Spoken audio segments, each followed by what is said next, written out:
Om Swastiastu. Salam dan bahagia.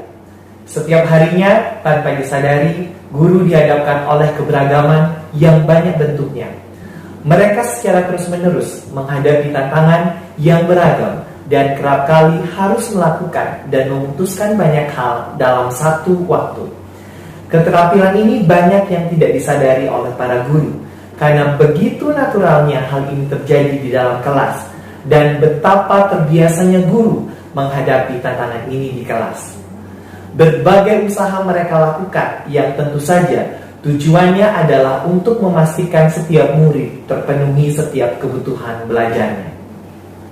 Untuk memenuhi kebutuhan belajar murid, pembelajaran berdiferensiasi menjadi salah satu opsi bagi para guru untuk mengembangkan kemampuan murid secara optimal. Pembelajaran berdiferensiasi adalah pembelajaran yang memberikan keleluasaan pada seluruh murid untuk meningkatkan potensi dirinya sesuai dengan kesiapan belajar, minat, dan profil belajar murid. SMK Kesehatan Bali Medika Denpasar sejak awal tahun pelajaran 2022-2023 telah menetapkan kebijakan menggunakan kurikulum Merdeka Mandiri Belajar.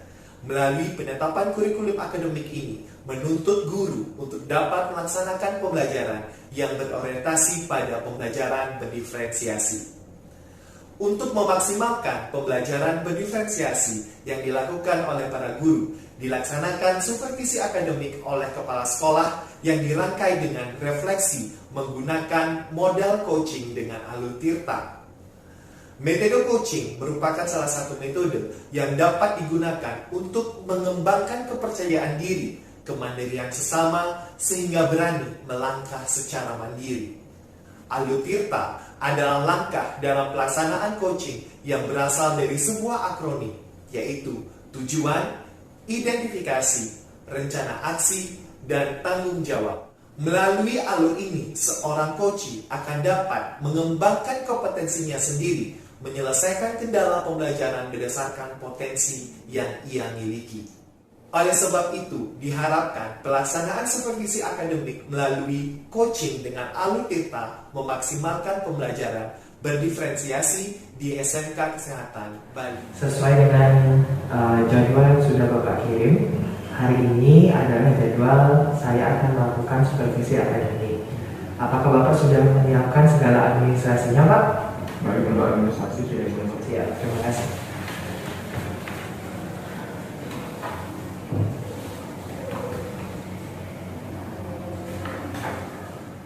Baik Bapak, sudah saya lihat administrasinya, sudah siap semuanya. Jadi nanti kita tinggal melakukan supervisi akademik di kelas. Jali. Om Swastiastu. Mungkin bahasa Bali, saking mawon, saya dapat dikobar, kawin masalah, kita saking alih-alih ini, saya kira untuk pemerintahan ini dapat dipresentasikan. Jadi kalian bebas mempresentasikan hasil dari diskusi kalian ini secara berkelompok, baik itu secara dengan menggunakan PowerPoint, boleh juga menggunakan poster, boleh juga menggunakan semacam yang di belakang monitor. Jadi kalian buat semacam misalnya judulnya Kruna Legal, tempel, contoh-contoh kata yang masuk Kruna Legal apa saja. Medianya bebas, jadi boleh juga kalau kalian ingin membuat video, silakan saja penyidik, boleh. Untuk media presentasinya bebas. Jadi akan dibawakan Yang menjadi hal yang menarik tadi yang Bapak lihat atau yang Bapak rasakan ketika proses belajar mengajar itu. Yang menarik adalah anak-anak mau untuk berdiskusi secara aktif dengan kelompoknya, itu untuk menanyakan yang mana sih kata dasar, yang mana sih kronologi unikal, yang mana kronologi dan sebagainya. Mereka juga aktif ketika saya mengontrol mereka diskusi, mereka aktif menanyakan gitu. Pak, kalau ini artinya apa ya? Jadi mereka mendapat rangsangan untuk mengetahui bahasa Bali ini apa ya artinya seperti itu. Jadi siswa semakin aktif gitu ya, jadi dalam prosesnya itu yang membuat hal yang menarik mungkin dalam pembelajaran kita hari ini. Nah kemudian kalau Pak rasakan kira-kira ada tidak hambatan di dalam proses secara teknis nih, misalnya secara teknis proses pembelajarannya itu hambatan-hambatan atau hal yang mungkin tidak sesuai dengan harapan Bapak sebenarnya? Pertama terkait cara penyampaian materi mungkin yang agak membuat saya kesulitan ketika menghadapi siswa gitu. Kalau Tiang itu merancang dengan menggunakan bahasa Bali dari awal sampai akhir, nanti takutnya anak-anak itu kesulitan untuk mencerna apa yang saya sampaikan. Yang kedua itu terkait manajemen waktu yang saya rasakan saya sendiri masih kurang dalam mengontrol manajemen waktu di kelas, sehingga kadang-kadang seperti tadi kegiatan di akhir itu saya merasa agak sedikit kelabakan karena dikejar-kejar dengan waktu gitu. Jadi manajemen waktu itu yang saya belum bisa kuasai. Berarti ada dua ya hambatannya ya. Jadi yang pertama itu terkait penggunaan media bahasanya seperti itu. Kemudian yang kedua itu terkait manajemen. Baik Pak, tadi kan saya sudah melihat nih bagaimana proses pembelajaran. Kemudian sejak awal semester kita juga sudah menggaungkan pembelajaran berdiferensiasi. Nah, kira-kira nih Pak, di dalam proses pembelajaran yang sudah tadi Bapak lakukan, kita kan sudah mengenal adanya 3 jenis diferensiasi Pak Nid.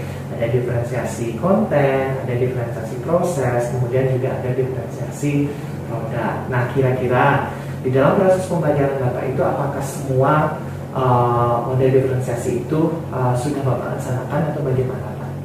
Atau adakah yang tidak maksimal yang tadi Bapak rasakan seperti itu?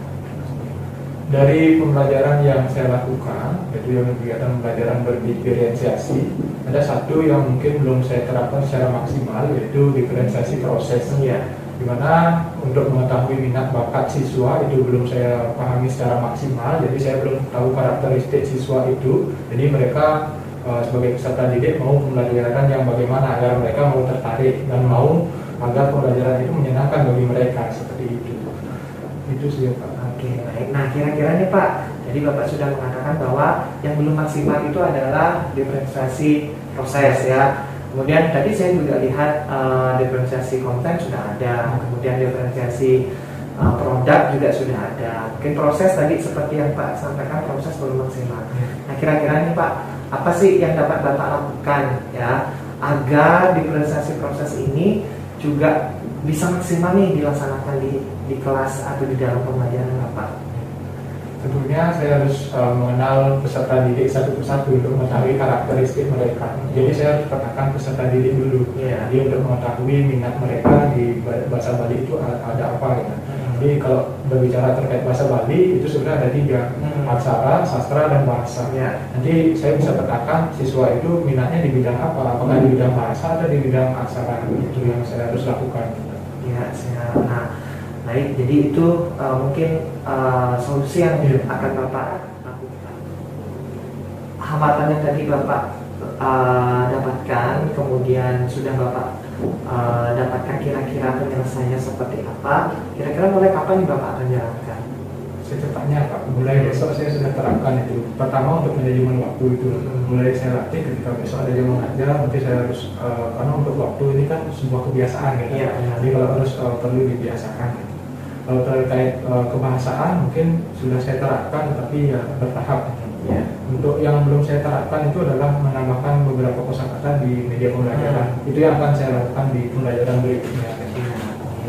Jadi mudah-mudahan ini bisa ditindaklanjuti segera hambatan-hambatan yang tadi Bapak rasakan ketika proses pembelajaran. Nah, ini terakhir, ini hasil dari supervisi.